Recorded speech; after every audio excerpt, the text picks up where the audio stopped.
Dr. Mollie Marti. Welcome to Resiliency Matters. This is where we take the big resiliency research and best practices and we break it down into small bite-sized pieces that you can begin using immediately at home. Our promise to you is that you will walk away with a minimum of 3 take action steps. And today you're in for a few bonus steps. If you could learn a simple but powerful way to build up others, would you spend the next 28 minutes with us? How about spending the next 10 minutes with us and learning not only how to bounce back from challenges, but to grow through them? Who is us? Welcome to my other half today, Angela Maiers. Oh, thank you so much. I'm so honored and excited to be here with you. And we're so happy you're here. And I want to give our viewers just a little bit of who you are because you're so accomplished. Angela is an award-winning speaker, author, consultant in education, communications, and resilience and leadership development. She is an author of a couple books that we will talk about, and she has a master's degree in education, and she has taught, I love this fact, she has taught every level from elementary, middle school, high school, university, and adult learners. So we are really fortunate to be able to learn with you today. I'm so thrilled to be here. And one really important thing, I'm an Iowa girl, so that makes it even more special. It is. I'm back in my stomping grounds of Shell Rock, Iowa, so. And we can give a big go Hawks today because I saw your master's degree was also from the UI. Yes. And for you other viewers, I think they know I'm married to an ISU boy, so we represent both sides here. Now, resilience is often called the bounce back factor. You get knocked down, you bounce back. That's right. At the Community Resiliency Project, we define resilience as the ability to cope with, recover from, and grow through adversity. And I know you share that take on resilience, that it is a growth tool. Talk to us about that. I think absolutely, it's a component of bouncing back, but I also think there's a really special, extraordinary component of bouncing forward and moving through that heartbreak and moving through that pain and that challenge and becoming even stronger than you even can realize that you're capable of. And I think that's where the real growth and development comes in, is to look at what can happen through that forward motion and through that pain and through that heartbreak. And that's where resilience is not, abolished, it's almost welcomed, because you know that you will become stronger because of that. And often you'll be a different person on the other side of those challenges. Absolutely. I know you also share our Community Resiliency Project belief that resiliency and youth building go hand in hand. And as a teacher, you have a unique take on this. So talk to us about that. Absolutely. For 20 of the 25 years that I've been in education, it was working with some of the most resilient communities that our state and our nation has seen.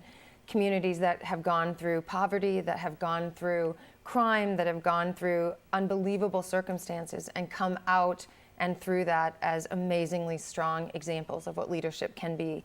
And so I think that our children are our biggest inspiration. They're not our obligation, they're our inspiration. And to watch them emerge through circumstances that maybe even you and I can't imagine going through is not only an inspiration, it is an obligation to support them as they go through that development. So you can't separate.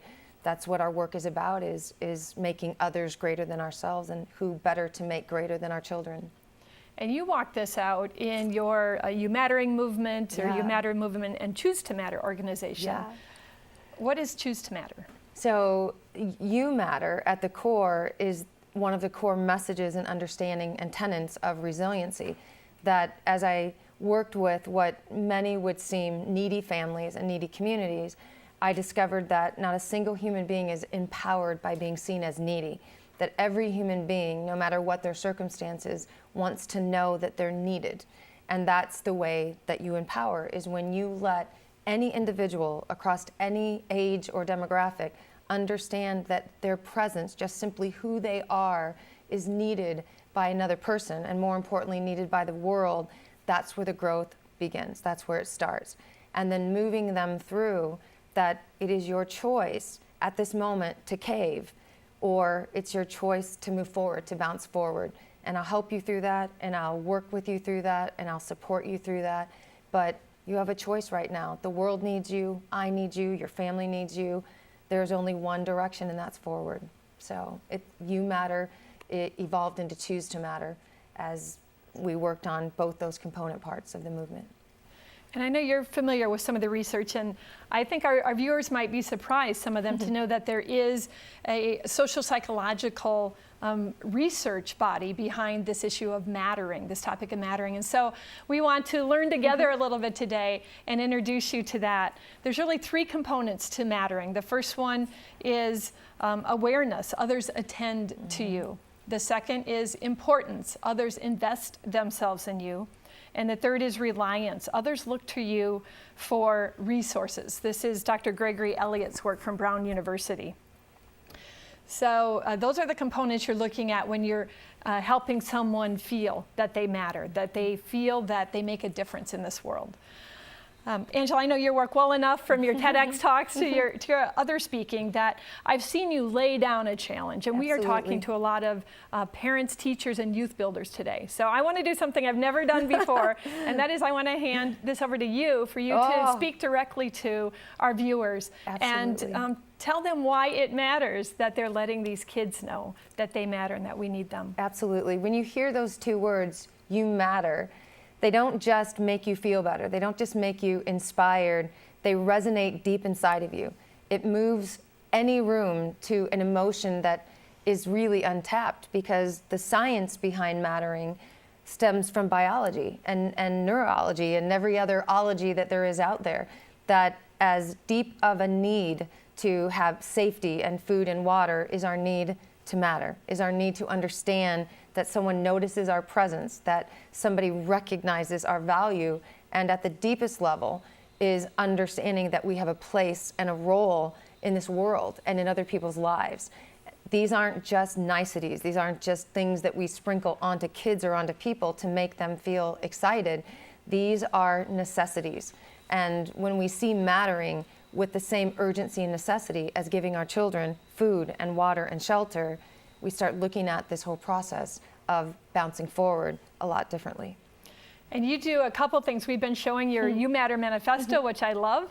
And we also have some writing by you at our crproject.org website. We'll send a link. But you give 12 specific ways, the most important ways to have you show others they matter. So I would encourage our viewers to look at that.